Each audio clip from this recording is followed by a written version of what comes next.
साथियों, हमारे YouTube channel atrocity reporter में आपका स्वागत है। और आज हम आपके बीच में एक नए विषय को लेकर आए हैं और विषय ये है कि हरियाणा में इन दिनों दलितों पर अत्याचार के मामले जो है वो बेतहाशा बढ़ रहे हैं। और आपने नेशनल क्राइम रिकॉर्ड ब्यूरो की रिपोर्ट देखी होगी। नेशनल क्राइम रिकॉर्ड ब्यूरो भी ये कह रहा है कि दलितों पर पूरे भारत में जो अनुसूचित जाति के लोग हैं उनके खिलाफ अत्याचार की संख्या बेतहाशा बढ़ी है।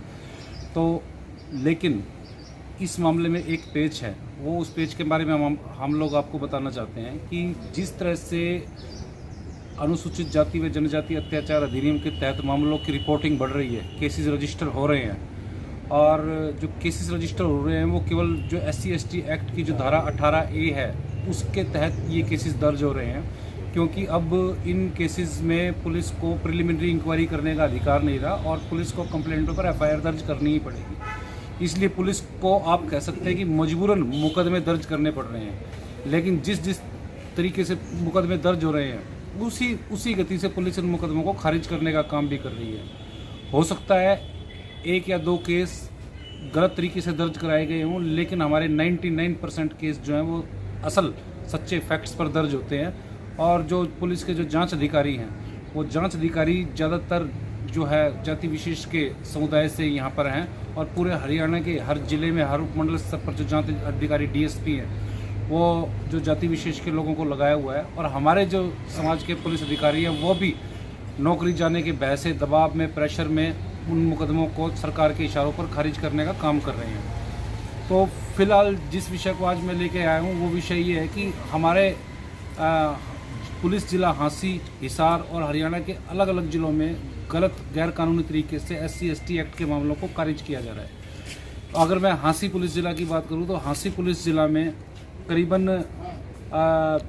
6 महीने में 50 से 60 FIR तक जो पुलिस ने खारिज कर दी हैं, जो बिल्कुल सच्ची घटनाओं पर आधारित थी। मेरे साथ यहाँ पर भाटला के लोग हैं, मेरे साथ यहाँ पर हांसी के गांव ढाणी पीरवाली के लोग हैं, और भी बहुत सारे गांव हैं जैसे सिंगवा खास है, सिंगवा रागो है, अलग अलग गांव हैं। वहाँ पर असल फैक्ट्स पर छेड़खानी, रेप और सामाजिक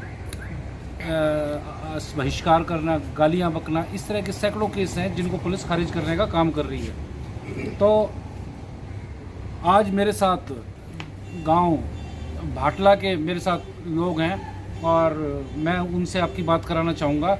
मेरे साथ गांव भाटला से अजय है, मेरे साथ गांव भाटला से जय भगवान है। मैं उनको बुलाना चाहूँगा कि एक बार यहाँ पर आकर सारी की सारी बात बताएं।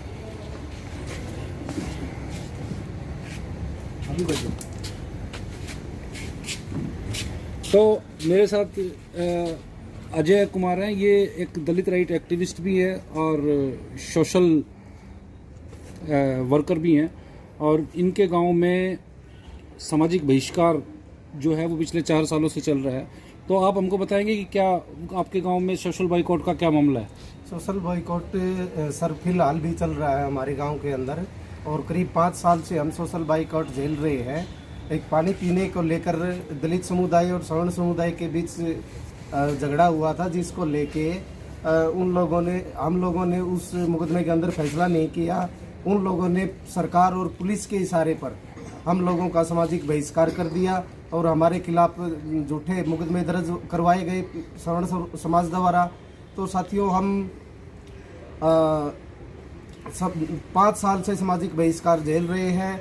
किराना का सामान है वो हमारे को दुकान से नहीं मिलता, डेयरी से दूध नहीं मिलता, बार्बर वगैरह से वो या बाल कटिंग नहीं करते। पता नहीं कितनी परेशानियों का सामना हमने करने लग रहे हैं, और शासन प्रशासन है जो वो मुँह होकर बैठा हुआ है।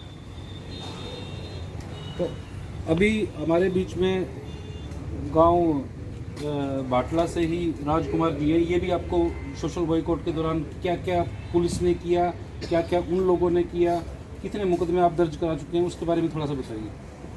सोशल बाइकआउट में हमारे पास ज़्यादा प्रताड़ित हुए हैं हमें। जैसे मैं एक ऑटो ड्राइवर हूँ, ऑटो चलाता हूँ। जितने भी ऑटो गाँव के हैं दलितों के, उनमें कोई सवारी नहीं बैठती और किराने का सामान तो मिलता ही नहीं है। पुलिस ने हमारे ऊपर काफ़ी मुकदमे दर्ज किए हुए हैं, वह भी झूठे हैं।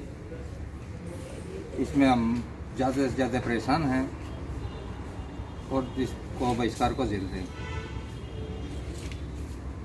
जय भगवान भी हमारे साथ हैं और अभी इनके साथ कुछ दिन पहले ही ताज़ा तरीन घटना हुई है और ये बाटला के दलित संघर्ष समिति के मुख्य सदस्य हैं जो पिछले 4 सालों से लड़ाई लड़ रहे हैं और इनके ऊपर अभी हाल में ही हमला किया गया है और उसमें मुकदमा भी दर्ज हुआ है। तो उस बारे में जय भगवान जी बताइए क्या मामला है। हम 4-5 साल से हमारा गांव में उस जाति के लोगों ने सामाजिक बहिष्कार किया हुआ है और वहाँ गांव के अंदर एक भाईचारा कमेटी बना रखी है जो सवर्णों का सारा काम करती है। उसके इशारे पर ही पिछले महीने 14 अगस्त को मेरे ऊपर 2 जाटों के लड़कों ने हमला किया था। उसमें मैंने एक शिकायत दी थी, पुलिस ने उसमें मुकदमा दर्ज कर दिया था, लेकिन पुलिस ने आज तक किसी लोग की गिरफ्तारी नहीं की और पुलिस ने उल्टा ही एक झूठा मुकदमा मेरे खिलाफ भी दर्ज किया था। पुलिस उसमें ये प्रेशर बनाने लग रही है या तो आप इसमें समझौता कर लेनी है, आपको भी गिरफ्तार करेंगे। पुलिस बिल्कुल ही 0% पे काम कर रही है और जितने भी दलितों के खिलाफ अत्याचार बढ़ रहे हैं उसमें जो FIR SC/ST एक्ट के तहत दर्ज करती है उसको बाद में 90% FIR कैंसिल भी करने लग रही है। आसी पुलिस आज दलितों के खिलाफ खड़ी है। तो इसी तरह से हमारे साथ गांव ढाणी पीरावाली के लोग हैं, वो भी आकर बताएंगे कि वो किस तरह से जो हमारे समाज के खिलाफ अत्याचार और प्रताड़ना के मामले चल रहे हैं उनके खिलाफ क्या मामला हुआ है, वो भी सारे के सारे आज वो आपके बीच में रखेंगे। आ जाइए जी आप भी। हम ढाणी पीरवाली रखते हैं और राम लक्ष्मी वाइफ और राम किशन जाति सैनी से हमने 25-26 साल पहले प्लाट लिए थे जी। 1-2 के पास लिखित है उसकी, 1-2 के पास नहीं है।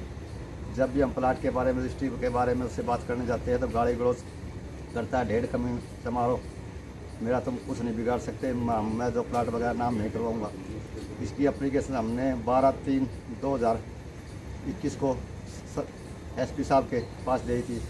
उसके बारे में हमारे को सदर थाने में बुलाया गया, वहाँ भी रामफल आई और SHO साहब ने कोई कार्रवाई नहीं की। उसके बाद जी नालनों जुगल किशोर DSP के पास लगाई, वहाँ भी एक एप्लीकेशन पर मुकदमा दर्ज हुआ, वो भी बाद में जो है खारिज कर दिया गया SC एक्ट का मामला और अब तक हमारी कोई सुनवाई नहीं हुई है अभी। आप भी DSP साहब के पास लगा रखी, विनोद शंकर जी के पास काफ़ी दिन हो गया, अभी तक हमारे को कोई बुलाया नहीं गया है किसी मामले के बारे में। हाँ जी आप बताइए। जी हमने भी 25 साल हो गए चिड़े ने, जब भी जावा जब भी नु का ध्यान ये लिखना लग रहता है हमको काढ़ा थोड़ी हमने काढ़ा को नोटिस भी भिजवाते हैं। हाँ नोटिस भी भेजा है जी और ये दोबारा फिर गई, ये दोनों दोबारा गई रजिस्ट्री की बात करने के लिए। हमने किराए पर दे रखी थी जगह। एक बात और थी, जिस दिन आप गई थी रजिस्ट्री करवा कर जिक्र करने का, उसकी एप्लीकेशन और लगा दी कि मेरे को दूसरे केस में फंसाने के लिए। हमें जी बुझन गए थे उसका करा, वो दूर बैठा था, हम ही उरे खड़े थे। हम ही सुना नु बोला भाई तुम हाँ भर क्या हमारी तू करवा हमारे बेटे नु बोला सोच के बताऊंगा 2-4 दिन में। 2-4 दिन में सोच के बताओ है तोड़ फर्रा भेज दिया कि मेरा मारन आई करा साहब का सामना धमकी दे मन मेरे घर मारना। तो आप बोलो। तो इसी तरह आप लोगों ने सुना, ये तो हमारे कुछ पीड़ित हैं। आप तो आप लोगों ने सुना कि ये तो कुछ पीड़ित हैं जिन्होंने अपनी सारी की सारी कहानी बताई है। गांव सिंघवा खास में हमारे समाज के जो गुरु रविदास मंदिर है उस पर कब्जा करने का प्रयास किया जा रहा है और हरियाणा के उप मुख्यमंत्री दुष्यंत चौटाला के इशारे पर उसको गैर कानूनी तरीके से दफ़ा 145 में अटैच करने का काम यहाँ का SDM कर रहा है, जबकि ये सर्वविदित है, कानून है कि किसी के धार्मिक भावनाओं से जुड़ी हुई किसी भी मोनूमेंट को, किसी भी बिल्डिंग को सरकार दफ़ा 145 के तहत अटैच नहीं कर सकती। लेकिन यहाँ पर हरियाणा में एक तरफा राज चल रहा है, एक जाति विशेष का गुंडागर्दी चल रही है, उसके आधार पर सारे के सारे इस तरह के काम किए जा रहे हैं। गांव सिंघवा रागों में अगर हम बात करें, दलित महिला के साथ छेड़खानी हुई, उसके साथ जाति सूचक शब्दों का इस्तेमाल किया गया, बड़ी मुश्किल से मुकदमा दर्ज कराया और जाति विशेष के पुलिस अधिकारी ने उसको खारिज कर दिया। हम हिसार की बात करें, चूली बागड़ियान में हमारे समाज की एक नवोदित खिलाड़ी जो शूटिंग की प्रैक्टिस करती थी और उसका कोच जो था वो जाट जाति से था, उसको बाकायदा उन लोगों ने उसको वहाँ पे उसके साथ छेड़खानी की और उसको धमकी दी अगर हमारे खिलाफ कोई मुकदमा दर्ज कराया तो तेरे को जान से मार देंगे। उस मामले में मुकदमा दर्ज हुआ, लेकिन उन्हीं की जाति की एक डीएसपी जो स्पोर्ट कोटे से खिलाड़ी बनी है, उस डीएसपी ने उस मुकदमे को खारिज कर दिया। और इस तरह के सैकड़ों केस है जिनकी अगर मैं आपको स्टोरी सुनाने बैठूं तो यहाँ पर रात हो जाएगी, लेकिन उन कहानियों का अंत नहीं होगा। तो इस मामले में अब जो यहाँ पर चुनिंदा मामले हैं पूरे हिसार डिस्ट्रिक्ट के, पूरे हाँसी डिस्ट्रिक्ट के, जिसमें करीबन आप ये मान के चलें कि कम से कम 35-40 FIR जो हैं यहाँ जाति विशेष के पुलिस अधिकारियों ने खारिज की हैं, उन सभी के पीड़ितों को लेकर हम गांव-गांव जाके एक मुहिम चलाएंगे। और हमने तय किया है कि आने वाले 16 अक्टूबर को हाँसी डॉक्टर अम्बेडकर चौक में एक विशाल जनसभा रोष प्रदर्शन का हम लोग आयोजन करेंगे। और उसमें हाँसी अम्बेडकर चौक से और लघु सचिवालय तक हम लोग जुलूस निकालेंगे। और हमने सभी केसेस का लिस्ट वाइज मेमोरेंडम तैयार किया है और सारा का सारा मुख्यमंत्री के नाम ज्ञापन सौंपेंगे और इनको अल्टीमेटम देंगे। हमको 1 हफ्ते का इनको समय देंगे। अगर उसके अंदर इन्होंने कार्रवाई नहीं की तो सभी गाँवों के सैकड़ों लोग यहाँ पर अनिश्चितकालीन धरने पे बैठ जाएंगे। आप सभी ने हमको सुना, उसके लिए आपका बहुत बहुत धन्यवाद। जय भीम, जय भारत।